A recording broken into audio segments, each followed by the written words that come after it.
Hello, everyone. I'm your host Shashi with you all on Women Dialogues to create more voice for women and by women. And today's our guest is connecting from India. She is very famous and as well experienced in her work. As you can see, she's having already beautiful background, and her name is Preeti Khare. She has done her MBA and an MSA from Central Michigan University from USA. She's certified transformational and leadership coach. She started her career as a teacher and then moved to in the corporate world. As we are seeing here, she's a life transformation and relationship coach. She's a speaker, trainer, and mentor. And she's having here a part of all these things. She's the founder of Gather Yourself Today. So when we are talking all about her experience, her and work, why don't we think about to get ourselves transformed and develop our leadership qualities?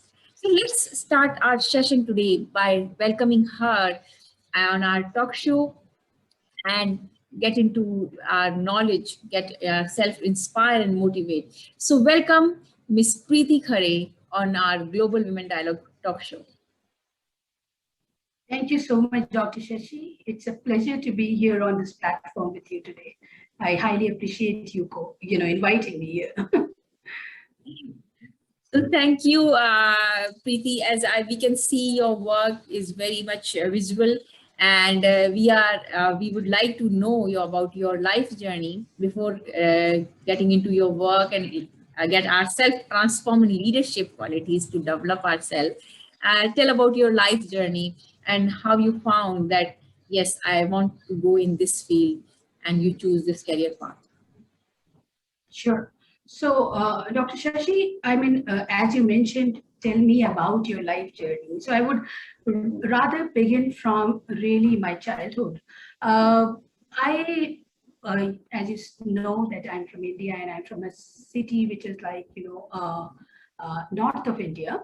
And my parents in India, what I would bring here is going to be, mostly about the hardship, the perseverance, those qualities that I've learned and got it from my childhood. So it is, my beginning from there. I think my parents had a life history which taught me always that, there is no substitute whatsoever for the hard work.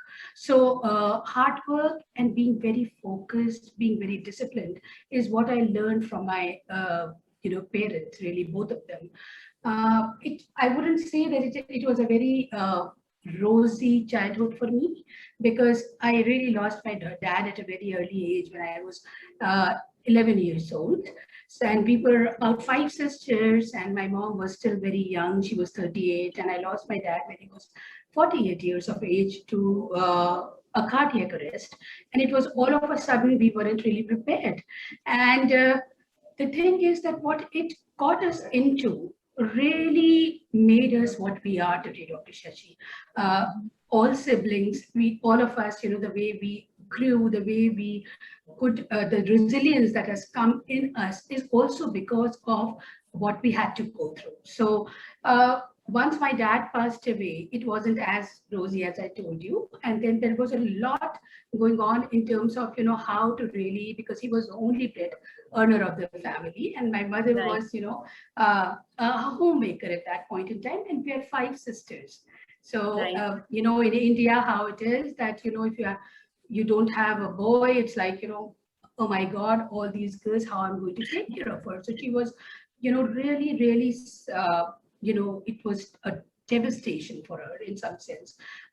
So it took her a long time to come out of it, and we in the process became, got that maturity much earlier in life, when we started to understand, what it is to be in the hardship, how it is to be compassionate to other people, how it is to be, resilient, because once you have a roadblock that you see that, okay, there is, you need to now find your own ways. It gets really, really, tough on you. But you figure out each step by step, you figure out how to move forward.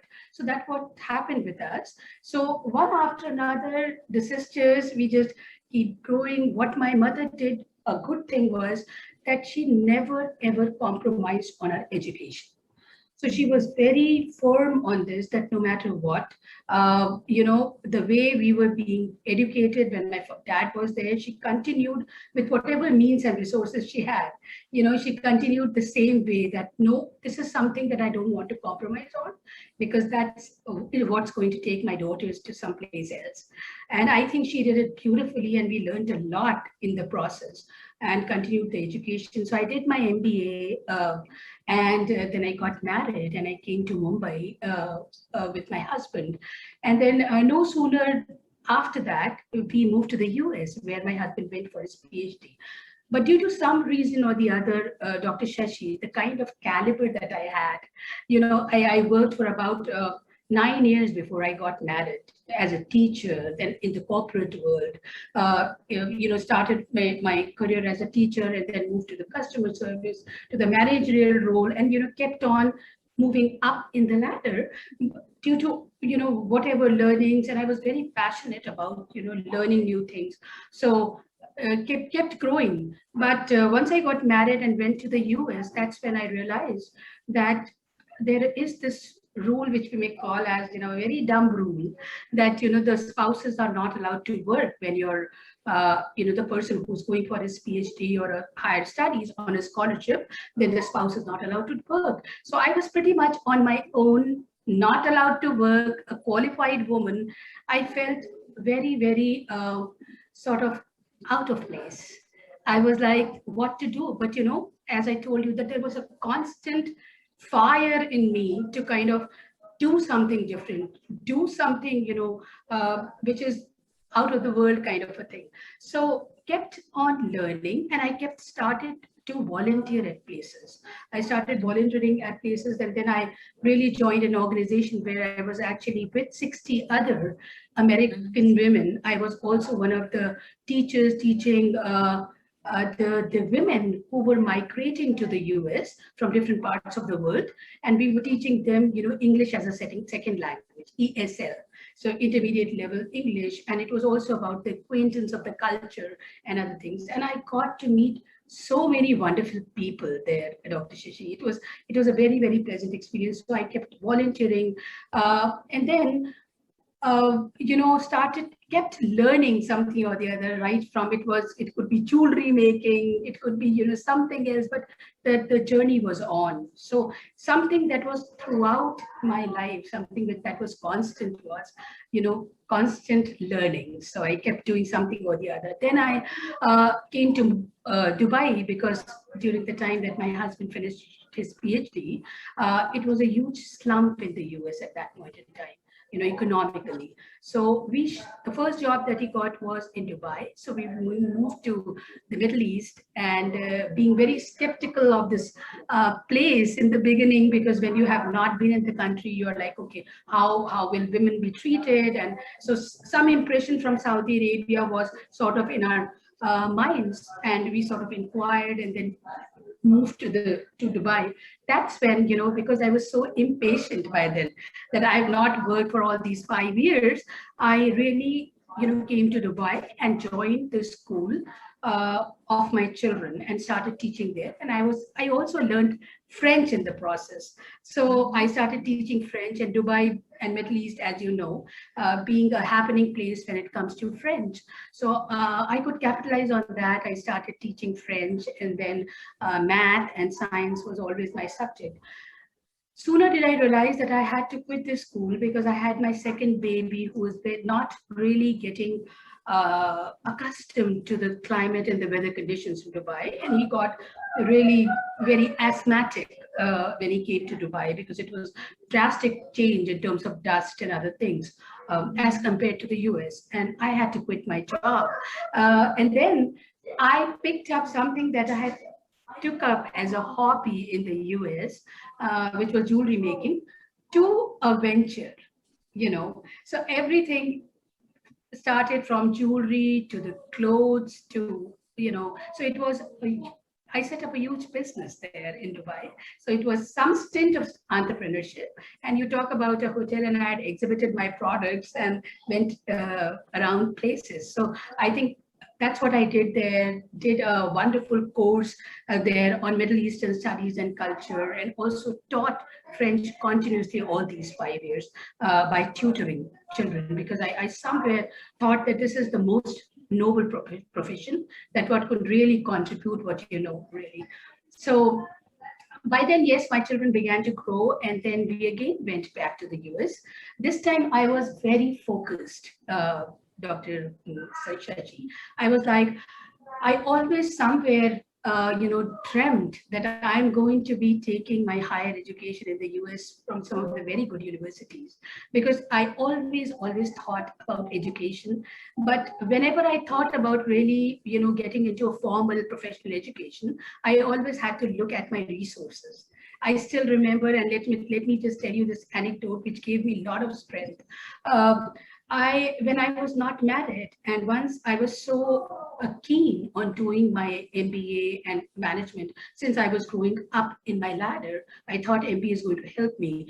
And when I went and inquired to the best colleges in the city that I was living in, I just came out after listening to the fee, and came out, and in the public transport, that was the only time I remember that I really wept, literally. So the tears were, out from the eyes all the time. It was like, oh, this is something I can't afford. And I didn't want to bring it to my mom, because I knew that she would really do anything for that to give me that education. I thought, no, I have other two sisters for them. And yeah, so all of that. So I sort of remembered that, and I couldn't do at that point in time, but I was like, oh, this is not in my knees. And this seems like, my world seemed shattered at that point of time, that, oh, I'm missing on a big opportunity right now. So I think it was somewhere that craving within me to get a very good formal education. So this time when I went to the US, we were going on a 2-year visiting position for my husband as a professor for Ohio State University in Ohio. And I went with a goal this time. I said, this time when you go, and I am going to take that education also in the US. And at the age of 45, I began to write my GRE. I wrote my TOEFL, and then I went to a very good university called Central Michigan, where I did my MS in administration with the core concentration in human resources. Yeah, so that's what life was all about. It was like I gained that education, and also promised myself while going that this year, it's a 2-year stint, but I would actually take the formal education and also work in the US, like a proper work, because earlier I had volunteered and worked in places, but it wasn't a formal job for me. So this time I was like, okay, I have to work. So that's what I did. I finished my 2-year program in 1 year and 3 months, and then worked in a very big company called L Brands, which is the parent company to Victoria's Secret, Bath and Body Works, and the Justice Pink and all of that. I worked with their corporate office and their HR, and it was like a dream come true for me. Traveling 22 miles and going really to just work, and it was a beautiful job that I had. So I think all in all, it was lot of hard work, which I began my story with, Dr. Shashi, was like what from my parents, who had a very unfortunate childhood for themselves, uh, taught me that there is absolutely no substitute, no shortcut to hard work, focus, and discipline. So these three, I think I continued with that. So when I was working, it was like a 5 o'clock morning till 11:30 in the evening, constant going to work, coming back and studying really, and then doing the house chores. In the US, you do not find very many maids, so it was like my hands were full, but it was a thorough example for my children. I think the best thing that I did was really setting a good example when my children were growing to them that you can do anything. If you set your brain, your mind onto something, you can do anything in the world. Yeah. And I think the way you shared about your journey, it's very beautiful. The way you shared about your challenges, and but how you took those challenges, how your family and all of you took those challenges, as these are very great example, especially when we are talking in current scenario. We all are having a lot of challenges when this global pandemic is going on. We have job losses, we have lot of cuts in pay, lot of business are shutting down. And when we are talking all these, again, resilience and hard work, it is something it take us in every situation to go ahead. And I can see in you, by hearing your work, by seeing your all journey. So, Preeti, when we are talking all about, currently you are a life transformational and relationship coach.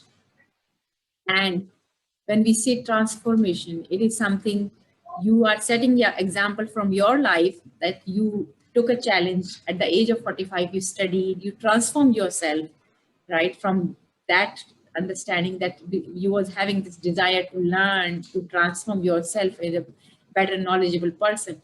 But in more deeper way, in a part of knowledge, a part of learning, we have to transform many other ways in our life as a human to get better version of ourselves. How you find, how, what can be a good start to think about it for people, and how they can do it, and how they can develop that mindset. Sure, sure. Beautiful question, Dr. Shashi. So I think when I told you about the story, it was all about the perseverance so far. But yes, you brought a very beautiful dimension, which really changed me as a person. So up till then, till the time that I was there in the US, and it was all about work and that achievement that I had to get to sort of satisfy somewhere within myself and prove Right. more than anybody to anybody else, but to prove it to myself that Right. my self-worth and my capabilities, which I because of various reasons I couldn't really put them in action. And when I got a chance, I really wanted to do everything.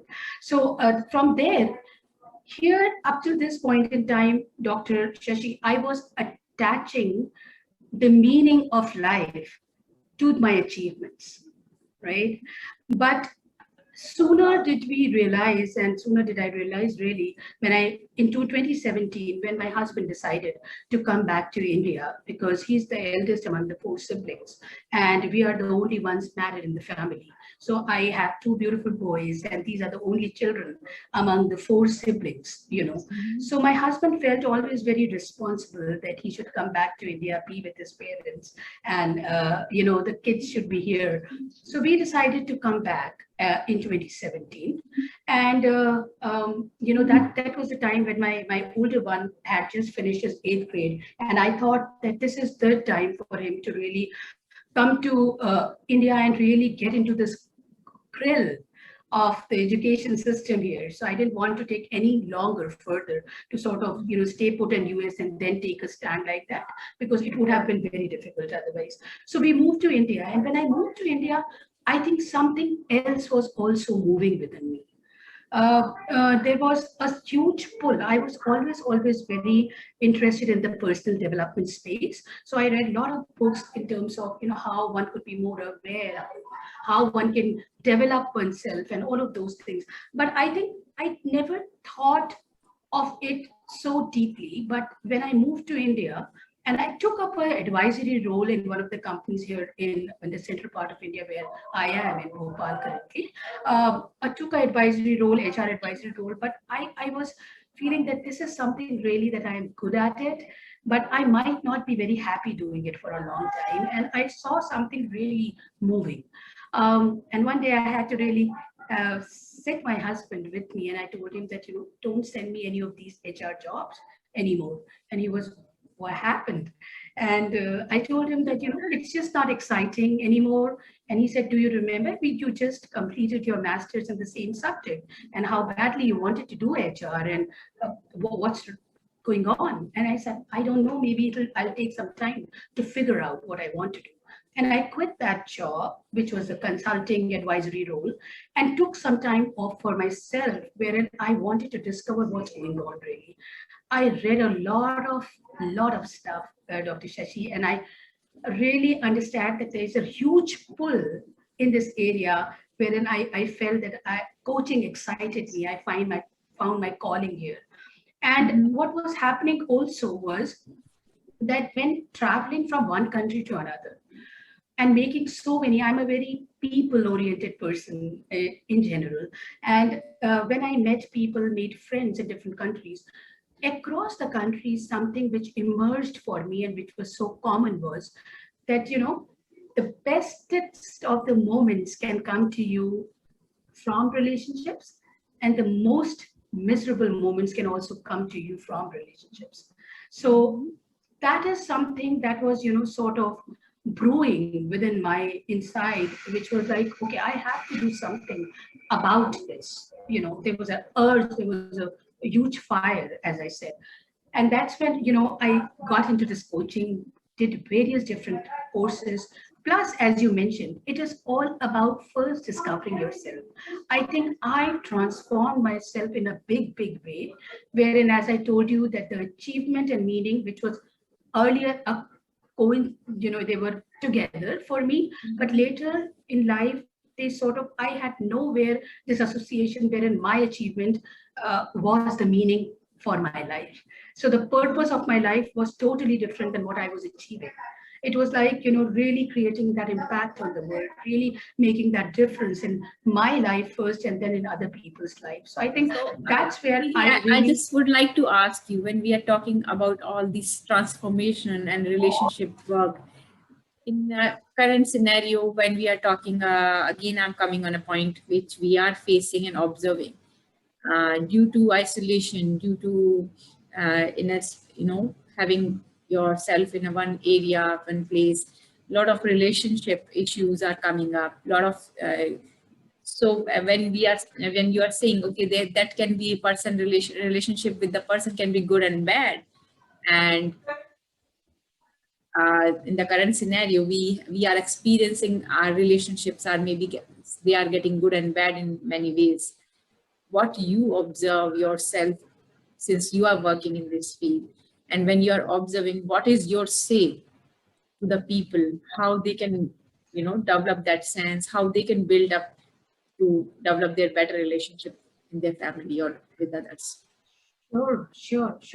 So, from my own life experiences, Dr. Shashi, I have learned one thing, that you need to ask yourself bigger questions. Now, since you talked about COVID, there's so much happening around, and we all are, troubled every day. You'll get to this something which is very perturbing, which is very disturbing.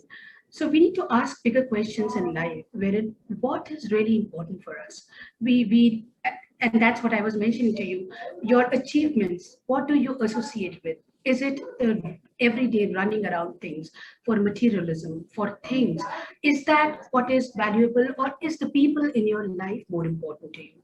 So I think asking that question, and that's what I did, because when I moved here to India, I found that my son was growing, and how growing children, and in every house I would address that to every woman and everybody listening to me today, is that when children are growing, they are bound to go through certain changes in terms of, their hormones are kicking in, their body is growing, the way they are becoming from a child, they're turning into an adult sort of. And then when we try to sort of control, we still treat them as our babies, wherein they need to go by instructions. We don't follow what's going on in their brain and what's going on with their hormones. So really stepping in the children's shoes or other people's shoes. So empathy is a big one for relationships, I think. So empathizing really, and stepping in people's shoes and understanding what does the other person want, what could be his mindset, as you said. Is it a mindset that he is really receiving what you're saying? Is this relationship more important, or what you're trying to control is more important. So a lot of in these times when the children are at home, when your husbands and wives and the spouses are at home, a lot of times what is happening is everybody has their own machine and they're with their own machines, sitting in their own rooms. That sort of becomes a problem in every household. We sort of think, okay, children are not listening, they're spending so much of time. What do we expect them to do really? They are not allowed to go outside. They're not making any friends. They're not going around with their friends. There's so much going on in their bodies and they want to spend time with the machines. Not that this is 100% right thing, but what we are sort of negotiating is also, one should ask. So I think for everybody, if you can ask yourself a small Mhm. question, what is more important? Is my Right. relationship with this person more important, or is the thing that I want right now, maybe a laptop, a TV, or something that I'm having a conversation on and it's disturbing, is more important? So once you Right. begin to ask that question and you get the answer for number one, which is Mhm. my relationship is more important, then comes the point, Dr. Shashi, what can you do?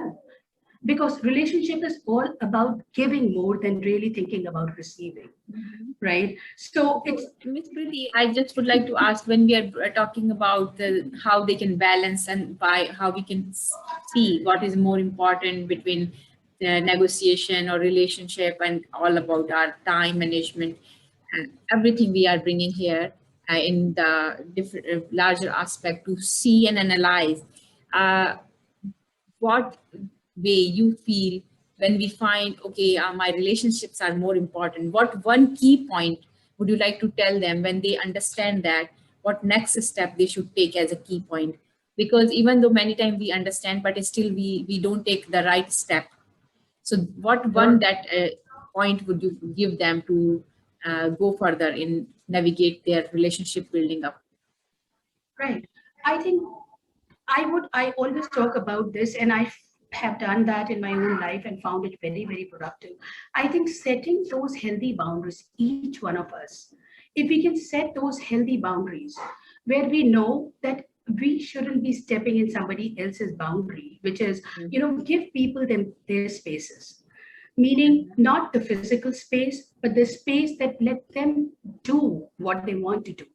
Give them Right. that space and you take your own space, have that healthy boundary established, be vocal about that, this is something that I would not like to be interfered on. Or so setting those healthy boundaries is a very, very important thing.